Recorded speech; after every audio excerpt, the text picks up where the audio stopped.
சீமானின் காதலுக்கு ஆளான பெண் ஒருத்தி கல்யாணம் ஆகும் முன்னே தன்னையே தந்தாள். சீமானின் சொத்துக்கெல்லாம் வாரிசு இல்லை என்று பங்கிற்கு காத்திருந்த தம்பிக்கு அதிர்ச்சி.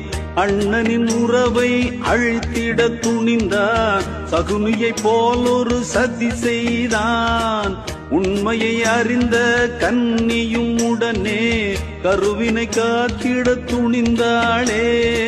வஞ்சகர் கண்களில் மண்ணையும் தூவி விரைந்தவள் பறந்தாள் அபயம் தேடி. ஆதரவின்றி அலைந்தே திரிந்தே கொடிபோல் துவண்டாள் தனியே கிடந்தாள். ஒரு நல்ல மகராஜி வந்தாளே சமயத்தில் உதவிக்கு தாய் போல் துணையாய் நின்றாள். கதகேளு கதகேளு நிஜமான கதகேளு சுவையோடு சுகமாக